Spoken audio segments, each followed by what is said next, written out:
Welcome back, and let's get into our focus for this morning. The Special Investigating Unit, that's the SIU, has told Parliament that its investigation into the alleged irregular awarding of a 150 million rand communications contract at the National Health Department is at an advanced stage. The contract was awarded in a closed procurement process to Digital Vibes, a company co-owned by Health Minister Dr. Zweli Mkhize's associates, including his former personal assistant. In a Daily Maverick article, it is reported that the company charged the health department millions of rands for setting up Mkhize's media briefings, his interviews, and other public engagements regarding the COVID-19 pandemic. Investigative journalist Pieter-Louis Myburgh is the author of that article, and he joins us now via Zoom. Good to have you here on the program. Thanks so much for your time, Peter. Good morning. So obviously, since the article, obviously probably prompting a faster response from the Department of Health, they released a statement in which it says it cannot comment until all investigations into the matter have been finalized. Did you get the same kind of response when you were approaching them for comment on this? Leanne, yes, I actually got an even more scant response. The department has been stonewalling me effectively over the last couple of months as we've been investigating this issue. So yesterday's press release was quite lengthy compared to what I've received before. But nevertheless, they seem to be quite mum at this stage to really go into any details. They'll only, I suppose, address the issue in full once the SIU investigation is complete. Another issue that they didn't really touch on in this press release is there's an internal investigation the department itself had also commissioned. There's a private forensics and law firm that also conducted an interview, and one has to wonder as to what the progress on that investigation might be. Yeah. So let's go back to the beginning, and the kind of first question that I have for you is to establish how valid are these allegations? I mean, what makes you so sure that these are suspicious payments? Let's start there. Look, so usually the kind of red flags we look out for was there value for money? So in the first place, we've identified payments that went from the department to this entity for services that really should not have elicited any payments. If you consider the fact that the Department of Health has a fully fledged communications team, there's a spokesperson for the minister, there's a spokesperson for the department. These are the individuals whose jobs it is to organize press briefings, especially briefings concerning an issue of national importance like a pandemic, which is what occurred with Digital Vibes. They set up these interviews supposedly, and then they charged the department millions of rands. Now, the reason why we label some of the payments to these third-party recipients as suspicious is because of the fact that some of them were only registered as companies about a month before they actually started receiving payments. So there couldn't really have been any legitimate business purpose other than for receiving monies from the DOH contract that these companies could have really provided on the scene. And then there's a whole range of other sort of suspicious matters around these payments that we unpack in the reporting. Yeah. I mean, in the beginning, when the story first came out, there was a talk of 80 million. Now it's gone up to, in this latest article, we talk about a 90 million originating from a 150 million NHI communications contract. Perhaps you can give us specifics on this one.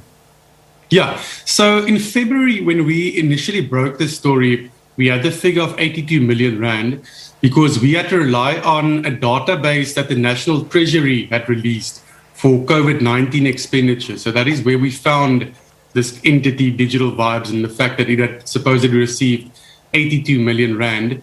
But it has now turned out that 82 million rand was only a segment of the COVID-19 related expenditure that the company had received. This entity was actually appointed by the department in late 2019, a couple of months before COVID-19 came about, to roll out the department's communication services for the National Health Insurance, for NHI. So the 82 million rand figure was only the monies it got for COVID-19 related expenditure. We have now determined that there was an initial tranche of payments for the NHI related services that brings the total expenditure to rather eye-watering 150 million rand. I mean, some of the things that you speak to is it's quite disturbing. I mean, you even bring on the SABC News, which is spoken to as well. I mean, saying that Digital Vibes got paid for coordinating Mkhize's announcement on the second wave of the coronavirus infections on SABC News in December last year. I mean, that is something that, the communications department within the health, which you mentioned, within the Department of Health should do. And that is the public mandate of the broadcaster to be there. I mean, I don't think we need anybody that's got to sell that kind of announcement to us. I mean, at that time, people are desperate for this information. I imagine alarm bells started ringing quite loudly at that kind of thing. Absolutely, and these are some of the indications that really draw our attention. And it's not only limited to that. In the invoices and other documents we've been scrutinizing, it seems that the company has been submitting billings for some rather curious services. This includes sometimes merely accompanying the minister as he was going about performing his COVID-19 related duties. There are also some of the other sort of billings that relate to what appears to be very inflated services for COVID-19 animations, NHI-related animations, and other kind of communications work that the company did perform. And that kind of ultimately led us to conclude at this juncture, I might add that, the analysis is kind of ongoing, but it does seem that from the 150 million rand that was spent, at most probably around 40 million rand went towards legitimate expenses that relate to the rolling out of this communications contract, while the rest was, by all indications, kind of siphoned off or pocketed by all these individuals involved in the saga. Yeah, you in this article, I mean, you've been following the money, and you yourself have called it a massive alleged looting frenzy. So, I mean, what we're seeing here is, again, as you describe it, the alleged looting frenzy. But when we say alleged, I mean, do you have the concrete evidence? Because I suppose that's what we need the smoking gun to be able to, call this a looting frenzy as opposed to an alleged looting frenzy. Do you have this information? Yeah, look, absolutely. So the financial flows are, it's black on white documents that are not refutable. And I think what equips us to call this a looting frenzy, and kind of adding to your previous question about why we say these are dubious payments. If you consider the fact that Tahira Mather, who is Zweli Mkhize's longtime associate, they've been together since his days as MEC in KwaZulu-Natal. She worked on his unity campaign before the ANC's Nasrec conference in 2017. So not only entities set up by her got some of this money, but vast payments were also made to her son. He had a company that was set up shortly before it started receiving money. Her daughter, who's only 22 years old, had a supposed consultancy firm that got a slice of the money. Her sister, her brother-in-law, other friends and contacts, So all of this points to the fact that it was a scheme set up to enrich a host of individuals who are very close to Mkhize, and then to their respective family members and other connected entities.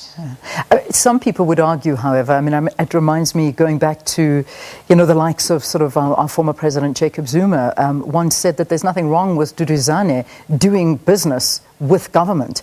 And I mean, I suppose the minister could argue in the same way that, Tahira Mather and former personal assistant Nadira Mita, which you've mentioned, that, their involvement may not necessarily equal a crime, but you're arguing differently, especially saying that what they were doing is really the responsibility of the communications department within the Department of Health. Yeah, I think that argument collapses on a couple of grounds. I know it's been repeated over the years, but we've got issues like conflict of interest that come to the fore. So when your department benefits individuals who are so closely associated with you, questions around conflict of interest arise. There's the issue of value for money we've already discussed. The fact that some of these services were essentially duplicated, services that the department's own communications team should have performed were duplicated to enrich a company this closely associated with the minister. I think it's becoming a very thin response from people like Jacob Zuma, and then possibly, presumably, if that is Mkhize's argument, and I don't think South Africans in generally are buying that anymore, quite frankly. Yeah, I mean these the two that have been implicated. I mean, they were strategists, as you've said, on the side of Mkhize's side as communication strategist in his Unity campaign in 2017. Now in this Digital Vibes alleged scheme. I imagine, do you think it's going to be difficult to prove this? I mean, we say that the SIU is at a very advanced stage and we can expect results from this investigation at the end of next month, if I understand it correctly. But I mean, in order to prove this, it sounds like for you, it's cut and dry. You've got the evidence in black and white. It is there. You know, what more needs to be investigated? I suppose that's the angle you're coming in at. No, absolutely. Look, there are a couple of elements to highlight and a couple of different things that need to be proven. So, you know, firstly, we can say this is a dodgy contract. I mean, the Auditor General has already concluded that the fact that back in 2019, they followed a closed tender process and essentially unlawfully awarded this contract without going out to open tender. That's already kind of, one thing they've been criticized for. Then they're definitely going to look at, hopefully, the SIU and the internal investigations into any possible involvement of senior government officials, including Minister Mkhize, in ensuring that this company got the contract. In other words, kind of meddling in the tender process. Then there's the range of seemingly money laundering corruptions that occurred around the disbursement of the monies, including, as I've mentioned previously, monies paid to, for no apparent legitimate business reason, to family members of Martha and all sorts of other individuals involved. And then ultimately, of course, they would look at potential financial gains by individuals as senior as Mr. Mkhize, for instance, whether he possibly, or his family members or anybody else close to him, had possibly financially benefited from this contract. In February, the Minister, Mkhize, said he supports the investigation following the Auditor General's irregular findings against the contract. But Deputy President David Mabuza in March was asked in Parliament about the allegations and said, let's wait for the outcome of the SIU investigation, something that we keep on hearing about, or these SIU, nobody wants to comment on it. So, this is something that has been around. We know that the investigations, that they say, are at an advanced stage. But we unfortunately have become quite used to not seeing results coming and people being held accountable for these kind of things. How confident are you that there is going to be action taken against those involved, including the Minister? Yeah, look, I think this time around, perhaps a little more confident than I would have been in the past. I think the climate is such that at the moment, there's zero sort of tolerance or appetite on the public's part, at least, for especially COVID-19 related alleged looting.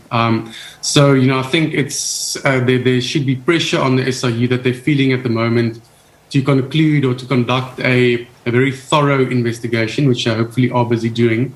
And that if that is the case, they are more than properly equipped to essentially track the monies and trace it to its very end destination and bring to books anybody who'd been involved in essentially looting COVID-19 funds. And I think what's also quite encouraging is the fact that the SIU kind of has this mandate, or it's equipped to or empowered to reclaim monies and assets that had landed illicitly in the pockets of individuals who shouldn't be getting that money. So hopefully, there's also this prospect of retrieving some of the illicitly spent monies and getting it back into the public purse. Yeah, and the reality is, we as a country fighting a pandemic, the last thing you want to be hearing are allegations of corruption coming from the minister himself, the health minister himself, who is charged with, giving us the information, looking at the numbers, helping South Africa during a time like this, and then having to deal and understand that, the hands are dirty. And these are the kind of things you do not want to be hearing. And, that just brings your confidence right down, unfortunately, especially as we're entering into a third wave. We've heard of the shortage of PPEs. We've seen the amount of money that has gone, whether we talk to different provinces and some of the issues that have been facing other government officials. These are the kind of things that, we really do not need.